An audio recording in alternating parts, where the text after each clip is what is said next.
Alors bonjour à toutes et à tous et bienvenue à ce webinaire du mardi 20 novembre 2018. Je suis Avnizar, très heureux de vous retrouver donc pour mon point de marché avec les stratégies donc bourse, forex. On va parler aussi des matières premières et donc du cours de l'or et celui du pétrole. Je vous laisse tout d'abord prendre connaissance de l'avertissement légal sur les risques. Le trading avec effet de levier amplifie toujours les gains et les pertes. Un compte risque limité présente un risque de perte du capital investi. L'investissement sur compte titre présente un risque de perte en capital. IG fournit exclusivement un service d'exécution d'ordre. Cette présentation est donnée à titre indicatif et ne saurait être considérée comme un conseil ou une recommandation.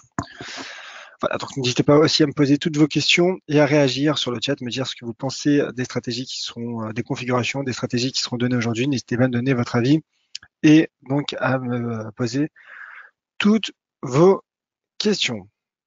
Voilà, donc bonjour également à Raymond et Antoine qui sont présents sur le chat. N'hésitez pas donc à réagir. C'est parti pour ce webinaire. Alors, je voulais débuter ce point de marché par le graphique du DXY, le graphique du dollar américain face à un panier de devises majeures. Pourquoi?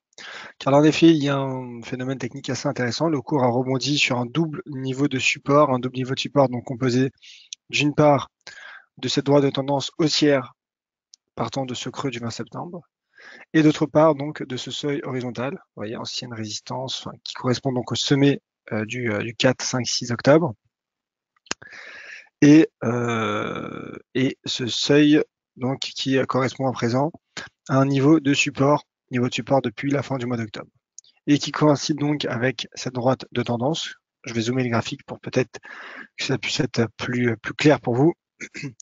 Et ben, le cours donc du DXY, le cours du dollar américain, parvient pour le moment, en tout cas tente en rebond sur ce double niveau de support et ce qui le laisse donc à l'intérieur de ce canal ascendant. Donc techniquement, bien que le cours du dollar américain se soit nettement replié depuis la semaine passée, le DXY est sur un niveau technique, un bon niveau technique pour rebondir. Maintenant, on verra si ce rebond sera suffisamment, je dirais, puissant ou non. En tout cas, pour le moment, ce double niveau de support ne casse pas. Le cours reste à l'intérieur de son canal ascendant. Et donc, à ce stade, dégager une stratégie baissière sur le cours du dollar américain me paraît risqué au vu donc de cette configuration. Car en effet, en cas de rebond, en tout cas si le rebond parvient à se confirmer, le cours du DXY pourrait selon moi atteindre dans un premier temps les 97 points. Et cela pourrait bien évidemment impacter toutes les paires en dollars américains. Voilà donc déjà pour cette configuration qui me paraît être l'une des plus belles de la séance. On rebond sur double support qui correspond donc à la partie inférieure d'un canal ascendant pour le DXY. Ah ben on va passer finalement à l'euro-dollar, hein, aux paires en dollars américains maintenant qu'on connaît ce contexte. Donc bien sûr, ce rebond du dollar américain fragilise l'euro-dollar. L'euro-dollar qui était bien parvenu à rebondir depuis la semaine passée, mais pour le moment, il est rejeté à l'intérieur de cette zone entre 1,1450 et 1,15. Zone de résistance, d'autant plus que le cours de l'euro-dollar, vous voyez en données 4 heures, ben là, il m'a cédé justement. Ce repli, elle aussi.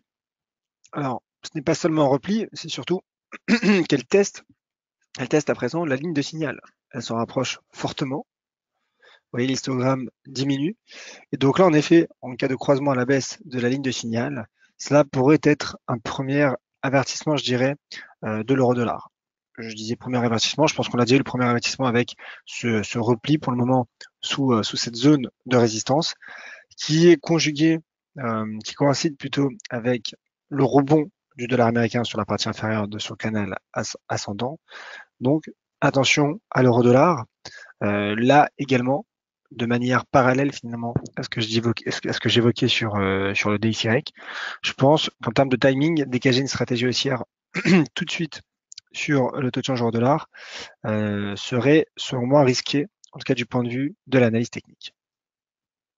Je pense que le réel signal aussi à ce stade pour l'euro-dollar serait donné en cas de franchissement de 1,15.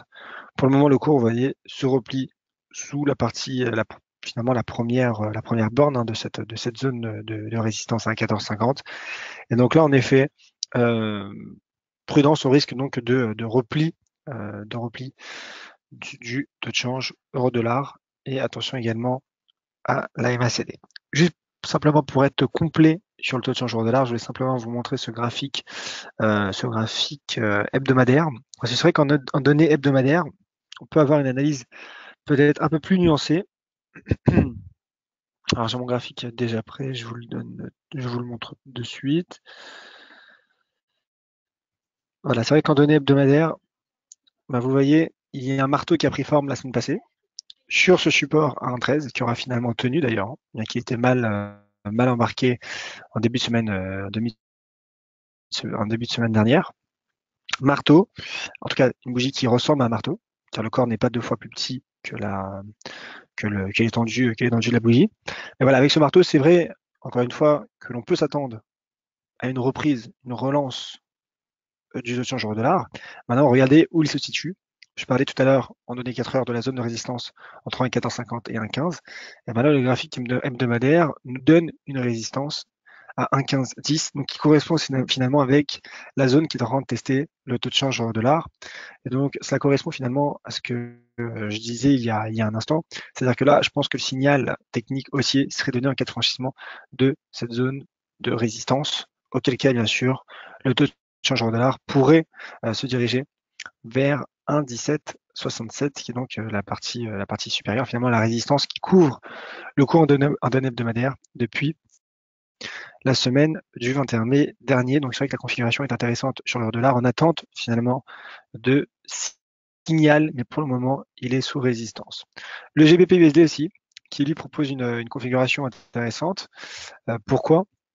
Car il se stabilise sur un mouvement latéral, sur un niveau de support à 1,2723, qui correspond également à une ancienne résistance de l'hiver, hein, l'automne-hiver finalement, 2016-2017. Voilà. Donc le cours qui est sur un niveau de support, il l'a déjà cassé par le passé, mais ce niveau de support n'a plus été cassé depuis le mois d'avril 2017. Donc là aussi, je me dis que ce niveau de support pourrait, uniquement du point de vue analyse technique, bien sûr, il faut garder en tête le contexte Brexit. En tout cas, ce niveau de support pourrait faire réagir positivement le GBP-USD, s'il parvient à produire ses effets, qui pourrait, donc le cas échéant, rebondir en direction de 1,3160. Je place mon graphique en données journalières. Alors on retrouve ce niveau de support à 1,2723, sauf que cette fois-ci, il est ajusté en données journalières à 1,2697. Donc là aussi, on peut définir finalement une zone de support qui pour le moment fait réagir positivement le GBP USD, qui reste à tonne certes, mais pour le moment, je dirais qu'il y a un trading range en cours, donc stratégie de trading range, d'autant plus que le RSI, vous voyez, fluctue lui aussi aux alentours des 50, ce qui est le signe aussi d'une certaine indécision de la part du marché. Donc dans ce contexte, en l'absence de cassure d'un 26,97, le cours donc, a quasiment atteint 29,44, qui était entre guillemets un seuil d'inversion de polarité intermédiaire. Mais je pense que voilà, en l'absence de cassure d'un 26,97, le GBP-USD pourrait se projeter en direction donc de 1,3272 en swing trading. Bien sûr qu'une cassure d'un 26,97 invaliderait ce scénario et au contraire relancerait un risque baissier sur le GBP-USD, donc qui le cas échéant, on n'est pas, pour le moment on n'est pas encore là, mais le cas échéant donc se dirigerait vers 1,25. Voilà pour le GBP USD. Je voulais parler également d'autres paires de devises. L'AID-NZD. Alors c'est vrai qu'hier, j'avais dit sur Twitter qu'un rebond, le rebond pourrait se prolonger. Pourquoi? Car finalement, il y a eu deux, trois bougies, voyez, qui ressemblent à un doji sur un niveau de support, 1,0626. 1,0685, pardon, qui était également l'ancien niveau de support, donc devenu résistance potentielle, était mise en danger en fin de semaine passée, également début de semaine. Mais le dollar néo-zélandais, il repart à la hausse, et donc il casse, en tout cas face au dollar australien, et il casse pour le moment, en tout cas il met sous pression ce niveau de support précité à 1,0626. Donc en cas, et, donc en cas de cassure, le signal technique serait donné certainement, mais ce qui me permet à moi aussi de déterminer finalement un risque technique sur la UDNZD, c'est la stochastique, vous voyez. La stochastique qui s'était retournée. Donc c'est vrai qu'hier, moi je me suis dit retournement de la stochastique, comme je l'avais dit sur Twitter, plus le cours qui forme quelques dojis sur un niveau de support, bon bah cela pourrait aboutir sur un franchissement d'un 0,685, d'où l'intérêt d'ailleurs d'attendre toujours les cours de clôture. Mais vous voyez la stochastique donc qui de nouveau est rejetée sous la borne 20 et donc qui reste orientée à la baisse. Et d'ailleurs, si je me mets en données 4 heures, en données 4 heures, alors il n'y a pas eu de cassure encore, car vous voyez la bougie en cours n'est pas encore clôturée. Et la bougie précédente, la dernière clôturée, a clôturé juste sous ce creux, sur le 100 creux de mercredi dernier. En tout cas, la stochastique donc, qui évolue sous la borne 20 et qui teste un retournement. Donc pour le moment, voilà, je pense qu'il y a un risque baissier. Il y a un risque en tout cas technique sur la UDNZD en attente, là aussi finalement, de confirmation qui pourrait être donnée à la clôture journalière. En tout cas, pour le moment, le cours est baissier. Il y a de toute façon un risque baissier au vu de la tendance actuelle. Ça, c'est une certitude.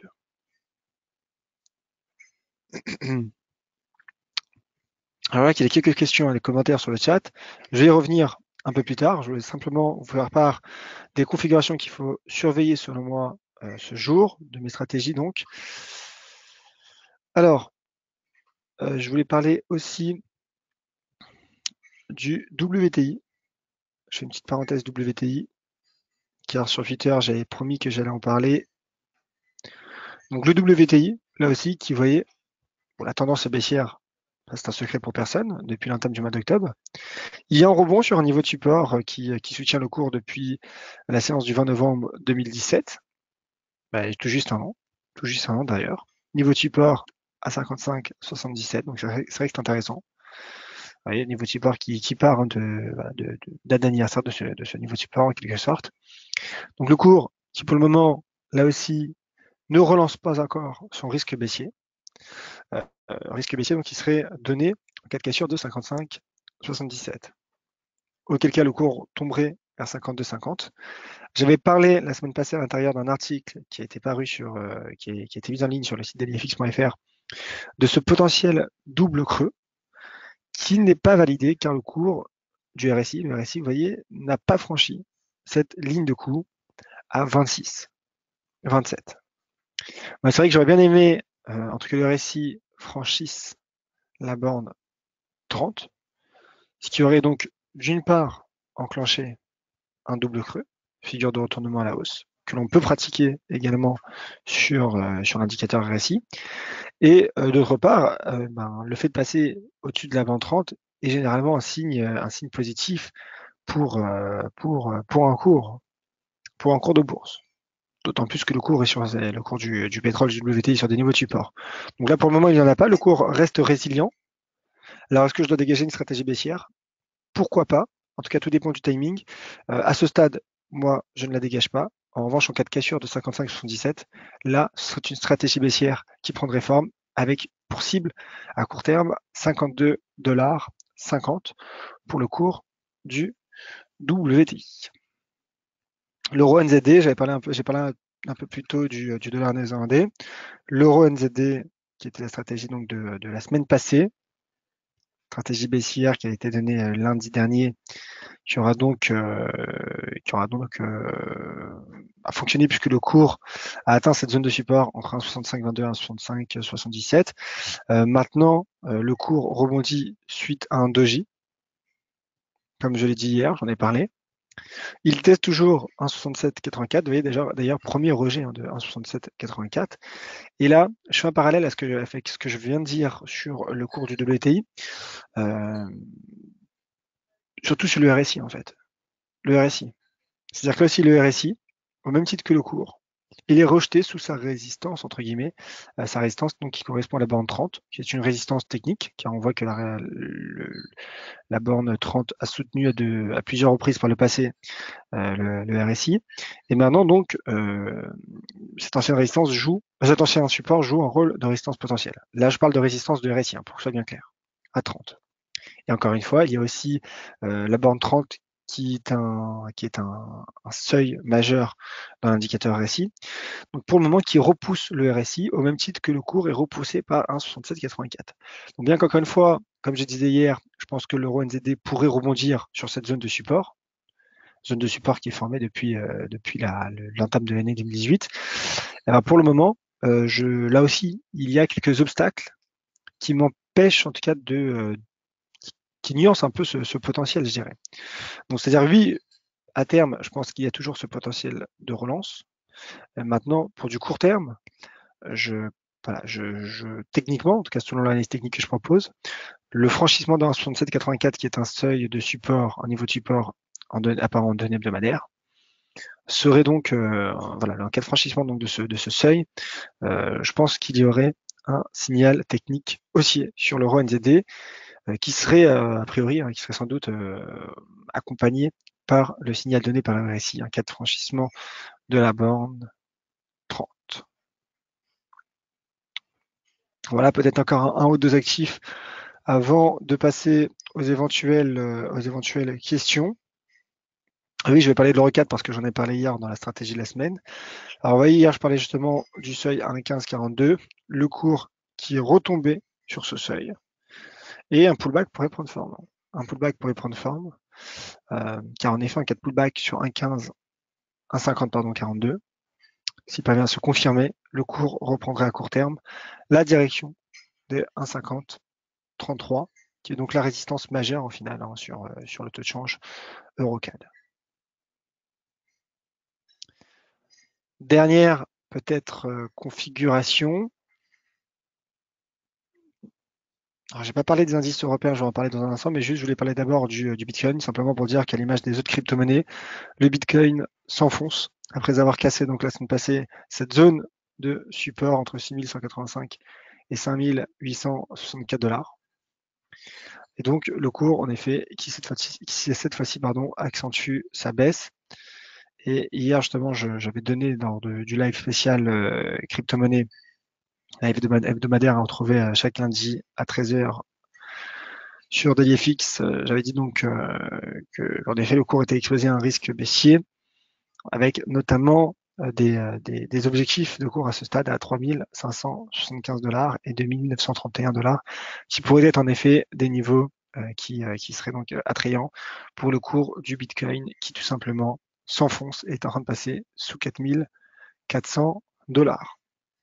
Un dernier mot sur les indices européens, simplement pour dire qu'ils ont baissé. Ils baissent, vous voyez le DAX qui est sorti par le bas de ce petit canal descendant, qui a retrouvé ce creux, ce support, ce creux annuel à 11 050 points, et qui tente de rebondir, qui tente difficilement de rebondir, avec notamment un doji sur un support annuel.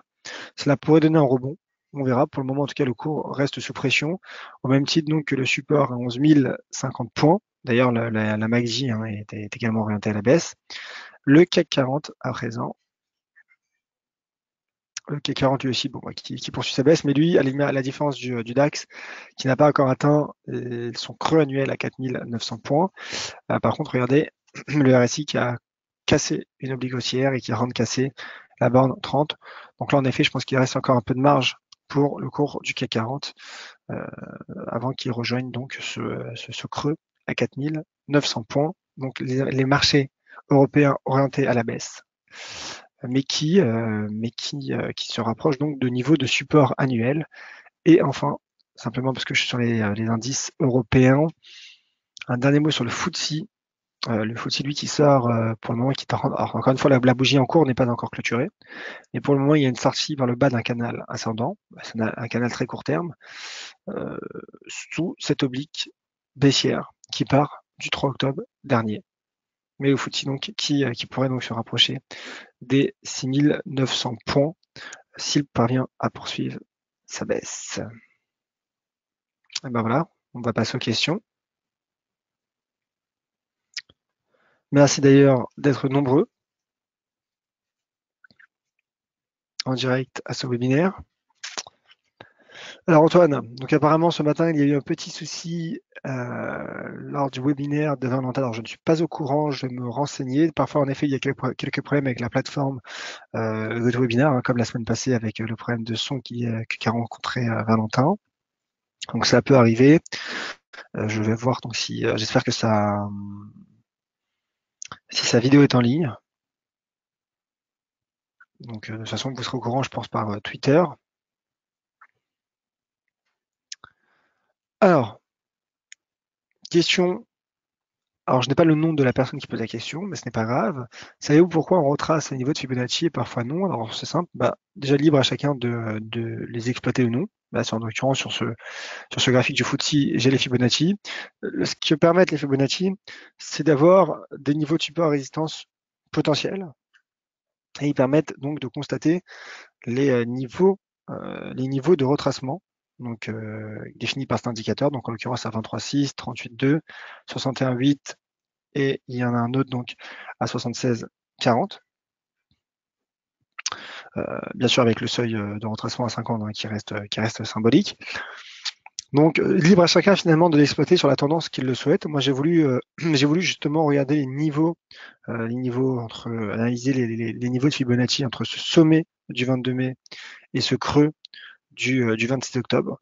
Maintenant, je suis libre à chacun de les exploiter comme il le souhaite, mais de manière générale, voilà, c'est un indicateur, on peut l'utiliser, on n'est pas forcément obligé, chacun en fonction donc de ses habitudes d'analyse. Moi, pour ma part, voilà, parfois sur certains graphiques, je pense que ça peut être intéressant, notamment pour voir les niveaux sur lesquels jusqu'où pourrait retracer le cours lorsqu'il est dans une tendance. Donc là, en l'occurrence, il y a une tendance baissière. Cela m'a permis de constater également le seuil à 23,6, vous voyez, qui correspond à une petite résistance à court terme.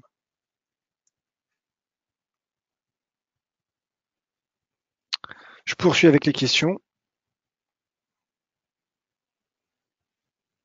Il y a pas mal de questions, j'espère avoir le temps de répondre à toutes ces questions qui me sont posées. Est-ce que les crypto-monnaies seraient arrivées dans la même phase que la crise des actions des sociétés Internet dans les années 2000-2002? Je pense que voilà, c'est un cas de figure, je pense, un peu différent. Là où il y a un lien, c'est qu'en effet, l'année dernière, je pense qu'il y a une bulle, hein. Clairement, il y a une bulle, avec notamment en fin d'année où le cours a tout simplement explosé, le cours de toutes les crypto-monnaies, quasiment, en tout cas les principales.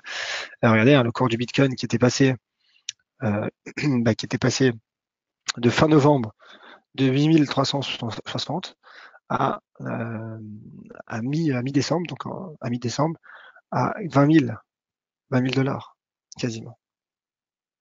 Vous voyez le cours qui a finalement, qui aura explosé, quasiment qui aura pris 2 fois et demi sa valeur en seulement un mois et demi. Même pas d'ailleurs, pardon, ce que je dis en 3 semaines. En 3 semaines. Donc voilà, je pense qu'il y a une bulle, il y a une bulle qui a tout simplement éclaté.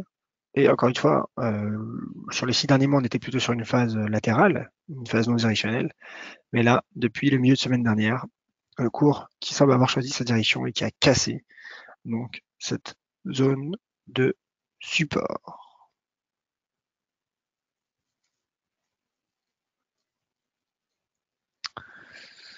Alors, Raymond qui n'a pas de questions, mais écoutez, si vous en avez, je suis à votre écoute.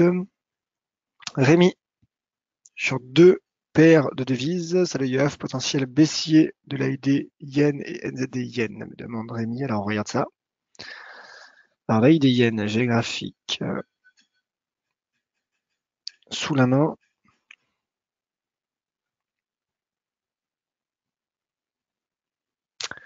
Alors, quand je regarde ce graphique en données journalières, je me dis que le cours teste un double creux. C'est-à-dire qu'en cas de cassure, en cas de passage sous la ligne de coup à 80-40, cela pourrait enclencher donc un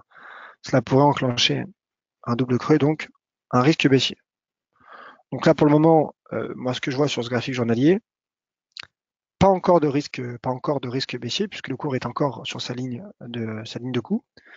Mais en revanche, En revanche, voilà, on surveillera cet éventuel double creux. J'affine simplement donner 4 heures pour voir s'il y a peut-être une autre indication. Pour le moment, pas grand-chose. Pas grand-chose. Un range peut-être en donner 4 heures. Et donc l'autre actif, c'était le NZD Yen, si je ne m'abuse. On regarde ceci. NZD Yen, le toggle graphique arrive. Je vous rappelle qu'on se retrouvera demain maintenant, comme chaque mercredi à 13h depuis quelques semaines, donc du mardi au jeudi à 13h sur ce même lien d'inscription. Alors, est-ce qu'il y a un risque baissier?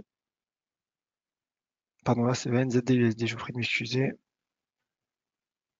NZD Yen.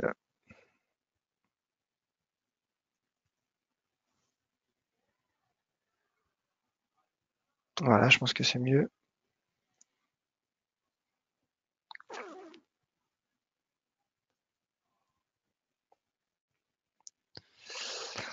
Alors, NZD Yen. Quand je regarde ce graphique, je vois déjà un niveau de support majeur. Très joli niveau de support. 72,35. Alors là, pour le coup, je pense qu'il y a un double creux, hein. J'ai l'impression qu'il y a un double creux qui a été enclenché. Maintenant, il a déjà produit une partie de ses effets. Mais pour répondre à votre question, je ne vois pas particulièrement de risque baissier. Peut-être, voilà, peut-être ces droits de tendance. Peut-être ces droits de tendance qui pourraient faire chuter le NZD Yen. Je vais voir s'il y a un pattern baissier en données journalières. Pas réellement, à part peut-être ce petit pendu, mais qui n'est pas parfait. Quoique une petite divergence, baissière. Donc là, en effet, voilà, je pense qu'il y a, en effet, je pense qu'il y a quelque chose à surveiller. Il y a quelque chose à surveiller sur le NZD Yen, divergence baissière, mais il y a déjà eu un repli technique, et le cours qui est sous une droite de tendance baissière.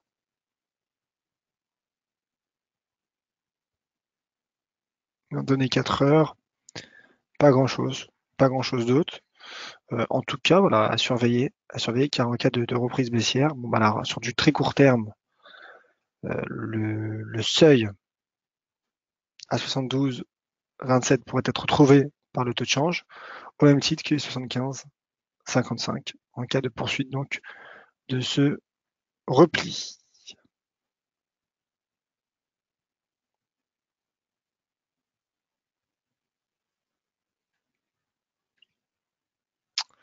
Alors il y a beaucoup de questions, je vous en remercie. Alors c'était Philippe, hein, tout à l'heure qui posait la question concernant les Fibonacci. Alors, avec Thanksgiving, est-ce qu'on peut espérer moins de volatilité, donc des prix qui remontent? Alors il y a Thanksgiving, c'est vrai, jeudi. Il y a aussi le Black Friday, n'oublions pas, donc qui pourrait soutenir les marchés boursiers. Donc, mais c'est vrai que sur le forex, on peut s'attendre à un affaiblissement de la volatilité lors des prochaines séances. Donc on verra ce qu'il en sera. Évidemment, d'autant plus qu'il n'y a pas beaucoup d'indicateurs macroéconomiques attendus cette semaine.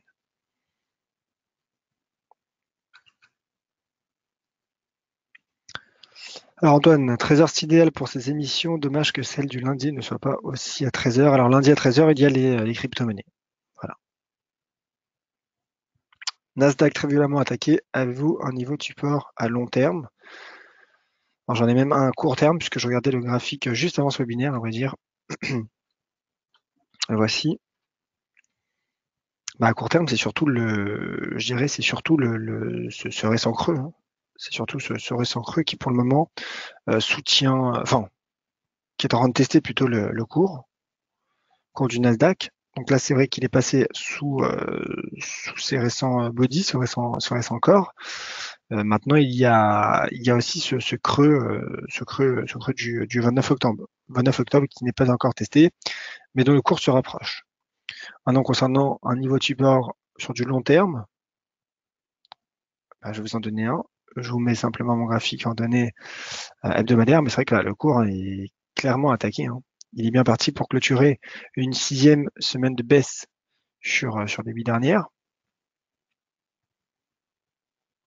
Donc, vous voyez, je parlais de ce creux, de ce récent creux. Là, il y en a un autre donc du 29 octobre. Mais je pense que le niveau de support majeur, vous voyez, propre d'un point de vue technique, se situe à 6 408 $.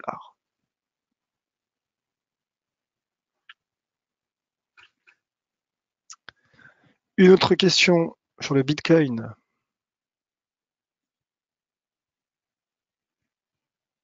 C'est Iman. Si on short maintenant le Bitcoin, que doit être le stop loss? Alors, encore une fois, je ne peux donner malheureusement de stratégie, je ne peux donner de conseils en investissement.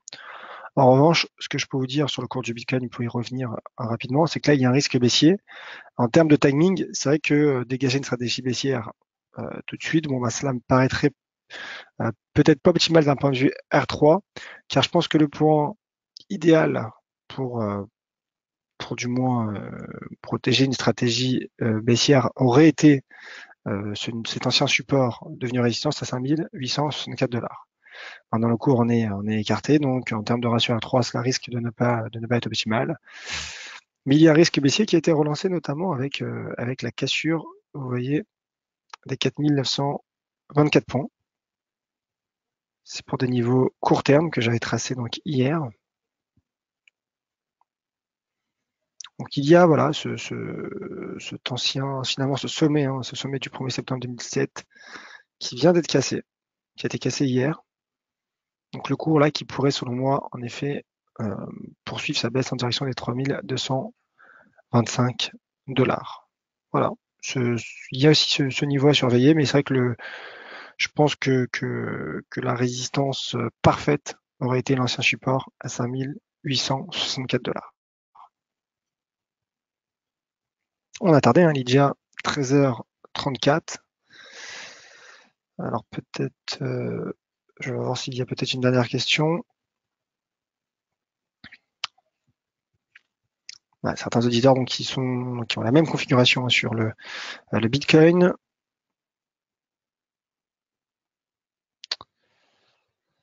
Alors, est-ce que les CFD US 500 et Wall Street, donc les CFD du S&P 500 et Dow Jones seront ouverts jeudi? C'est une bonne question. Je ne veux pas me prononcer car je ne suis pas sûr. Je tenterai d'avoir la réponse et pourquoi pas vous la donner demain. Pourquoi pas vous la donner demain? En tout cas, voilà, je vous attends nombreux à 13h demain. Et voilà, donc je vois qu'il y a quelques autres questions. Malheureusement, je ne vais pas en avoir le temps d'y répondre. Il y a quelques questions, notamment sur des actions. Il y a le Dow Jones. Allez, rapidement avant de nous quitter, parce que c'est vrai que j'aime pas laisser des questions en suspens. Rapidement, le Dow Jones.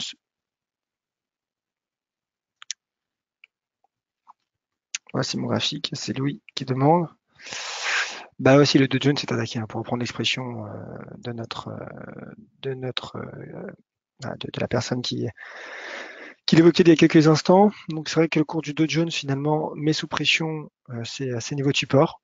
Vous voyez, là encore, il y a un Fibonacci à 23,6 qui est proche de ce support technique à 24 896 qui a été cassé d'ailleurs,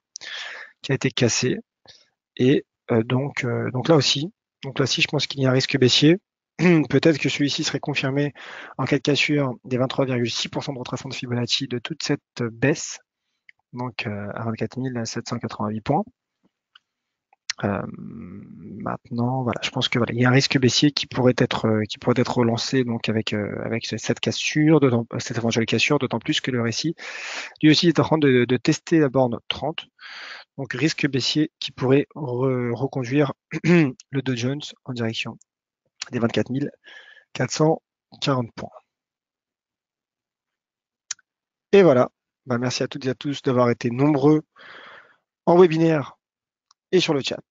Donc je vous attends nombreux demain à 13h en direct pour faire le point sur les configurations des stratégies données aujourd'hui et donc pour également vous faire part de toutes mes stratégies qui apparaîtront, qui auront lieu donc demain, les stratégies du jour, demain donc nombreux à 13h Merci à toutes et à tous. Soyez prudents, bien sûr, sur les marchés et rendez-vous tout de suite sur Twitter, @yoavnizar.